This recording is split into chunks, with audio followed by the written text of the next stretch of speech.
Greetings, people from the earth. I am Cabanilla Dustin L. from the moon. Today, I will be discussing all about the changing landscape of learners' learning environment, focusing on the hybrid classroom. Let's go! The changing landscape of learners' learning environment focuses on how students learn in different ways. And ngayon, pupunta ako sa Earth para tanungin ng aking kaibigan kung ano nga ba ang hybrid classroom. Hello, my friend from the moon. So to answer your question about what is hybrid classroom is the combination of both traditional and online learning, which learning can happen virtually and face-to-face interaction. Gaya na lamang ng nararanasan namin sa aming paaralan dahil sa kakulangan sa classroom at sa pagtaas din ng gas ay ipinatupad ng hybrid learning kung saan kami ay matututo or magkakaroon ng online classes at face-to-face classes naman kung meron kaming PETA, meron kaming exam at meron kaming ibang activities na kailangan na face-to-face ang aming klase.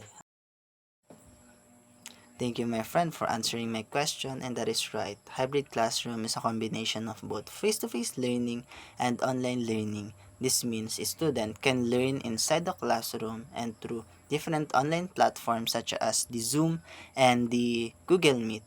Lessons here are conducted in person while others are done virtually using the gadgets and the internet.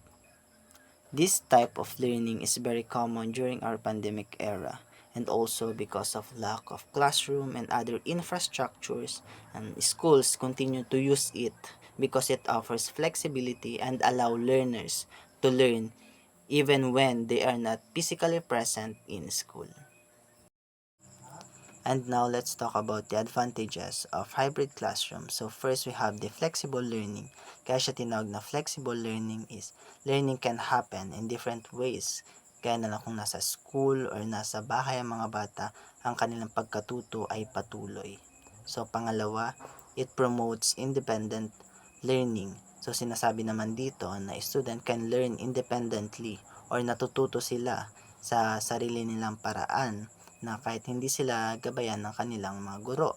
At dito naman is parang nagiging more responsible sila kung paano nila i-manage yung kanilang time at kung paano nila i-complete yung kanilang mga task. Pangatlo, it provides learning continuity. Sinasabi naman dito na patuloy na natututo ang mga student kahit na may mga bagay na humahadlang or gaya na lang ng kakulangan sa classroom. So, kaya pinapatupad ang mga online classes. Ganon. So, pang-apat, we have it reduces travel time and transportation costs. So, hindi naman lahat tayo malapit sa school. So, kagaya ngayon, ang mahal na ng gas. So, nagiging way ito para mabawasan kahit papano yung gastos natin sa pagta-travel. And now, let's talk about the disadvantage of hybrid classroom. So first, we have the technology and internet issue. So lahat naman tayo nakakaranas nito, yung bigla na lang mawawala yung signal mo at bigla na lang maglalag yung cellphone mo. So nagiging disadvantage siya kasi mahihirapan ka na intindihin kung ano na yung nagiging lesson at mahihirapan ka din na sumagot sa mga recitations. So, pangalawa, we have the less face-to-face interaction. Dito naman is parang nababawasan yung ating pagko-communicate sa ating guro, sa ating mga kaklase dahil sa palaging pagkakaroon ng mga online classes. So, pangatlo, we have the learning gap. So, may mga student pa rin na hirap mag-adjust sa online classes dahil nasanay sila sa face-to-face classes. So, sila yung mga student na hirap i-adapt yung lesson or hirap silang intindihan yung lessons and also hirap silang makasabay sa recitations. Lastly, we have the barriers that can affect learning. Dito naman ay sinasabi na may mga barriers na nakakaapekto sa ating pagkatuto during the online classes. For example na lang is yung maingay na paligid, bigla na lang may nagkakaraoke, biglang may dumadaan na mga sasakyan.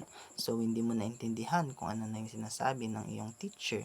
Pwede din yung tinatawag ka na ng yung unan at kumot, halika dito, matulog ka na. So, yun, bigla ka nga antukin.